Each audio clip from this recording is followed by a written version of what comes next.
Ben, what do you take out of that result? Yeah, pretty frustrating.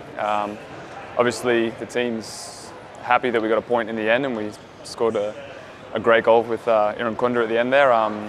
But yeah, I think we expected to get 3 points against Victory. What was it that didn't go right for you, do you believe? A combination of things. I think we controlled large parts of the game. I think a few decisions kind of went against us. And yeah, maybe we need to be a bit more clinical. But yeah, when we're playing against Victory, we always want to try and get 3 points. I guess now with the run home to the finals too, it's important, isn't it? Every point's important. Yeah, definitely. If you look at the table, it's very congested. So yeah, running out of games, and it's very close. We want to start separating ourselves from the teams below us and pushing for that top 2 spot. What did you make of the penalty? Yeah, look, I didn't think it was a penalty. I'm not sure I really even understand the rules anymore. It was off the ball. It was unintentional. I don't think it warrants a penalty. Is it more frustrating that there's been so much talk in the past couple of years since VAR came in, clear and obvious, that it was overturned for that? Yeah, as I said, like I just find every week there's a contentious decision, whether it's in our game or another game. So I think it's just the inconsistency of decisions is probably the most frustrating thing. Of course, out of your hands a bit, but is there anything that can be done to sort of prevent it happening? Like you say, it does keep happening. I think there was a stat on the weekend of straight red cards, even though there wasn't one this week, compared to previous years. There's already more than there's ever been in an alien team. Yeah, look, it's not really for me to comment on. I mean, I don't. I think the league doesn't. We don't want to have red cards every 3-4 red cards every weekend. You know, it takes away from the game. You know, we want to have as many players on the pitch as possible. Yeah, I think the refereeing could definitely be improved though. Just you touched on Iran Kunda before. Amazing what he's been able to achieve in such a short career so far. Does he continue to amaze you as teammates? Yeah, he's a phenomenal talent. You know, he shows it in training day in, day out. So it's no surprise for us when he comes on the pitch and does stuff like that. But yeah, hats off to him. He's, you know, making a massive difference for us, and yeah, he's got a big future ahead of him.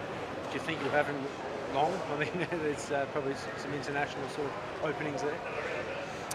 Yeah, hard to know. I mean, when you do things like that, you're definitely going to catch the eye of, you know, other teams. But yeah, hopefully we can keep him as long as possible because he's, you know, doing good things for us. Have you seen anyone that can strike a ball like he can? I think Andy Harper on commentary called it Ronaldo-esque, his goal yesterday.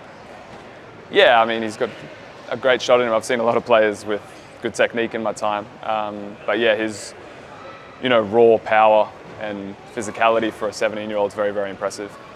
Cole's talked a lot about making sure that mentality stays right, he's still being sort of kept off the starting 11. How important is it for him to make sure his feet stay on the pitch?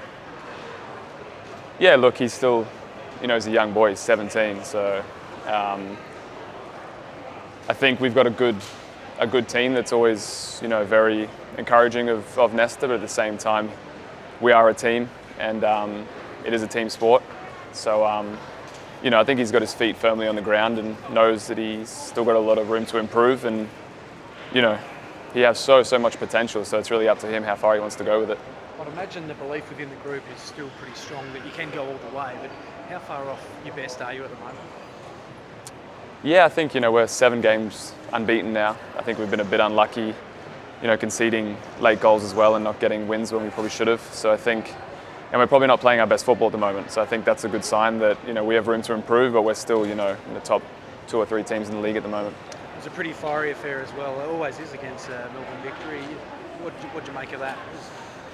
There's some incidents there. Yeah, I mean, it wouldn't be an original rivalry match if there wasn't a couple of, you know, hard challenges and contentious decisions. You know, that's why people love the original rivalry. There's always a lot of passion. So yeah, yesterday was no different. Is there more chirp between the two sides than any other side in the comp? Wouldn't say necessarily. I don't have anything really against Victory personally, but I think you're aware of the history of the two clubs when you walk onto the pitch. You know that there's a bit more at stake, you know. And City on Friday. Yeah, Yeah, big game for us. Short turnaround. You know, victory are, you know, the benchmark. But you know, we probably should have walked away with 3 points when we played them a few games ago. So we'll go into them confident, especially at home. Just one more on Nesta. As a winger as well, what sort of role do you play in development? Yeah, here and there, I'll try and pass on stuff that I've learned throughout my career. But at the same time, we have the coaching staff that are, you know, very, very good with him. So I'm here if he ever needs any advice, you know. But regardless of his age, he's just my teammate. We work together and want what's best for the team.